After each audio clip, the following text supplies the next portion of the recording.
संसार कितना भी अच्छा हो, अपना नहीं। और भगवान कैसा भी हो, वो अपना है। इतना ही समझना है बस। ये बात समझने में चाहे 1 हफ्ता लग जावे, 1 महीना लग जावे, 1 साल लग जावे, 10 साल लग जावे, पूरा जीवन भी लग सकता है। भगवान कैसा ही है वो हमारा है। वो संसार में जो भी है हमारा, वो कैसा भी, वो अपना है ही नहीं। अपना होता तो कोई साथ छोड़ता? अभी तक कितनों ने साथ छोड़ दिए, लेकिन भगवान साथ नहीं छोड़ता। ये बात समझने के लिए 4 वेद, 6 शास्त्र, 11 उपनिषद, 18 पुराण में यही बात लिखी है। उस परम पिता परमेश्वर सर्वेश्वर भगवान की ही महिमा का वर्णन है। उस भगवान हमारा है, लेकिन ये बात हम स्वीकार नहीं करते, क्योंकि हमने उसके महत्व को समझा नहीं है। संसार के महत्व को समझा, इसलिए हमने इसे अपना माना है। लेकिन एक दिन छोड़ना पड़ेगा, और छोड़ेंगे तो दुख होगा।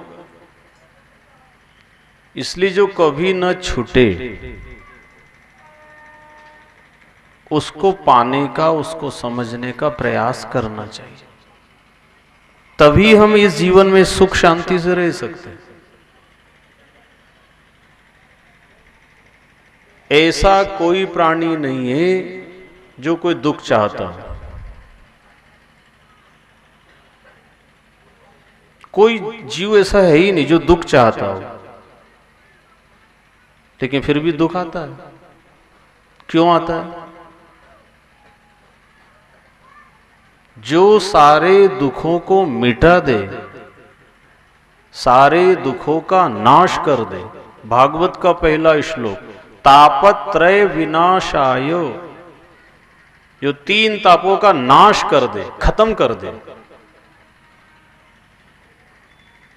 उससे जुड़ो, उसको मानो, उसको भजो। आदि दैविक, आदि भौतिक, आध्यात्मिक, 3 तरह के ताप, संताप, पाप जीव को सताते हैं। ये 3 ताप जीवन में रहते ही हैं। 3 नहीं तो 2, 2 नहीं तो 1 रहेगा जरूर। और हम सब मिलकर के परमपिता परमेश्वर से यही प्रार्थना करेंगे कि जीवन में किसी भी तरह का ताप ना हो, दुख ना हो, अशांति ना हो, तनाव ना हो। ये कब होगा ऐसा? जब हम ईश्वर के बारे में ठीक ठीक समझ लेंगे। अभी तक हमने इतनी कथा सुनी, इतनी पूजा की, इतना पाठ किया, इतना दर्शन किया, इतना तीर्थ व्रत किया, फिर भी अगर हमारा दुख नहीं मिटा, हमारी अशांति नहीं मिटी, हमारा अज्ञान नहीं मिटा, हमारी नासमझी नहीं मिटी, इसका मतलब हम ठीक ठीक समझे नहीं हैं, या जो कर रहे हैं वो ठीक से नहीं कर रहे। ये तो भागवत में देखा, तापत्रय विनाशाय, इसका नाश हो जाता है।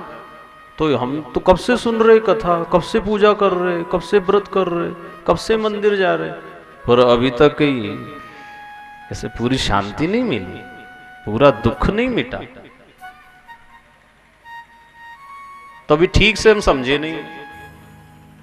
कोई भी काम जब तक ठीक ठीक नहीं समझेंगे ना, वो अच्छा परिणाम नहीं दे सकता। इसलिए भागवत के महात्म्य में लिखा है, नैमिषारण्य की पावन तपोभूमि में 88,000 ऋषि इकट्ठा होकर सूत जी से पूछते हैं, गुरुजी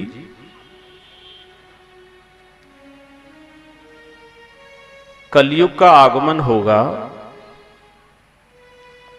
और कलयुग में लोग अल्प बुद्धि वाले होंगे, अल्प समय वाले होंगे, समय भी कम, बुद्धि भी कम, आयु भी कम।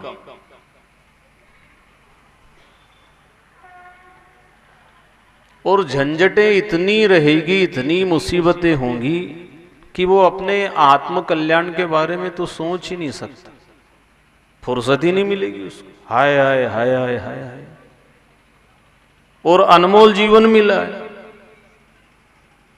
जिस लिए मिला है वो काम होता ही नहीं। तो ऐसा कोई उपाय आप बताओ जिससे कि मनुष्य तीनों तापों से मुक्त होकर जीते जी मुक्ति को प्राप्त कर ले। घर संसार में, परिवार में रहते हुए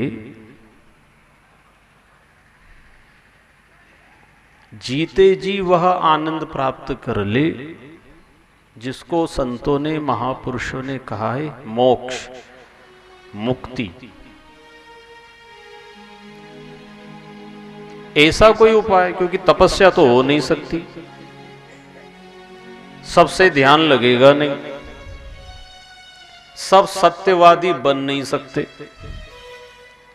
सब दान दे नहीं सकते, सबसे तीर्थ यात्रा हो नहीं सकती। ऐसा कोई सरल उपाय जिससे कि प्रत्येक मनुष्य अपना आत्मकल्याण कर सके, ऐसा साधन बताओ। अब शास्त्र में तो बहुत सारे उपाय लिखे, पर ये सबसे होते नहीं ना। अनंत शास्त्रम बहुलाश्च विद्या अल्पश्च कालो बहु विघ्नताचो यत्सारभूतम तदुपासनीयम हंसो यथा क्षीर मिवाम्बो मध्यात्। शास्त्र बहुत सारे हैं और सब में साधन अलग अलग बताए हैं। इसलिए आप ऐसा निचोड़ बताओ, सूताख्याही कथा सारम मम कर्ण रसायनम।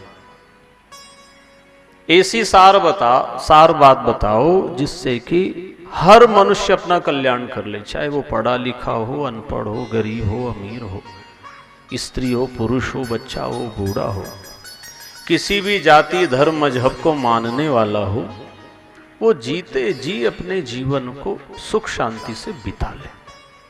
ऐसा कोई उपाय बताओ, ऐसी कोई युक्ति बता दो।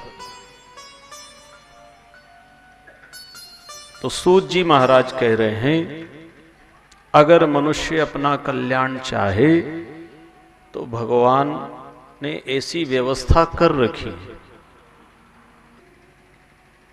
हर इंसान इसी जीवन में सच्ची सुख शांति पा सकता है, पर उसकी स्वयं की इच्छा होना चाहिए। भगवान ने तो सब व्यवस्था कर रखी, भगवान तो बराबर चाहते, तभी तो मनुष्य शरीर दिया, नहीं तो दूसरा शरीर दे देते। लेकिन लापरवाही कर रहे हैं, परवाह नहीं है। उसका परिणाम आप हम सब देख रहे हैं। जो अशांति है, जो तनाव है, जो मनमुटाव है, जो नासमझी के कारण हम दुख भोग रहे हैं, उसके जिम्मेदार हम खुद हैं।